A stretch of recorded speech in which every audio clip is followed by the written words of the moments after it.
Good morning. Thank you, everybody, for the conversations this morning and the honor of the podium.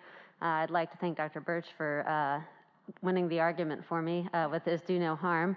I'd like to just recapitulate that in my initial slide. I have no financial relationships to disclose. So you've had an opportunity to see the debate between selective and routine cholangiography, and I am here to tell you that it's really the new techniques that are going to win this, hands down. When we talk about new techniques, they're actually not new, they're just new in this endeavor. You can use the ICG either with straight sticks or the robot, and ultrasound to look for stones. So ICG has been referenced earlier in these talks, and Dr. Arrington did a great job with this, but it's a non-toxic dye. You can use it to visualize the biliary structures. You do need an imaging device to be able to see it, but those are becoming increasingly common.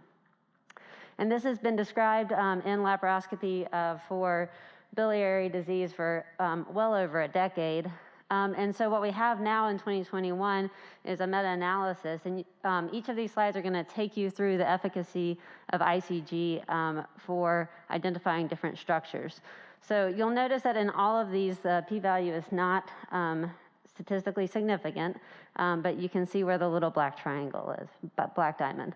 So this is how often you are able to visualize the cystic duct using ICG versus an IOC, how often you're able to visualize the common bile duct, and how often you're able to visualize the junction of the cystic duct and the common bile duct.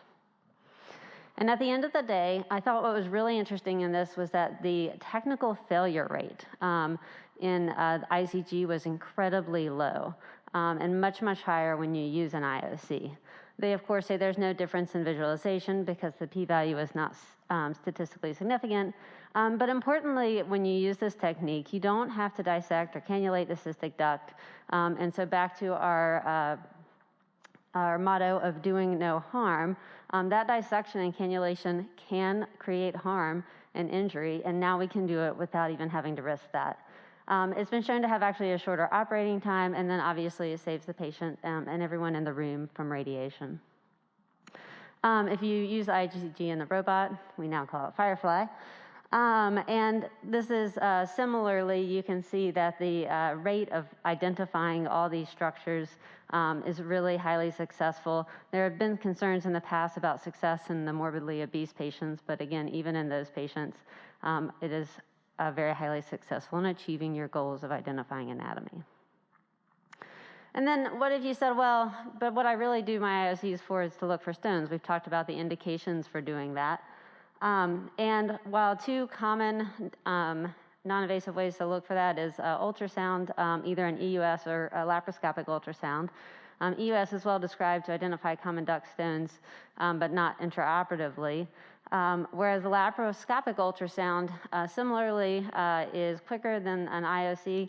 It's been described to have lower false positive rates, it's cost effective, and once again, you're not having to dissect that cystic duct, which may be angry, inflamed, and adherent to adjacent structures. And if you look at the cost effectiveness, which has come up several times as well, the intraoperative ultrasound's more cost effective. So in summary, it's important to have many tools in your toolbox, but the newer techniques, I think, very clearly resolves this debate, avoids radiation. You don't have to dissect out structures and insert catheters into the things you're trying to protect, and has a higher success rate for achieving your goals. Thank you.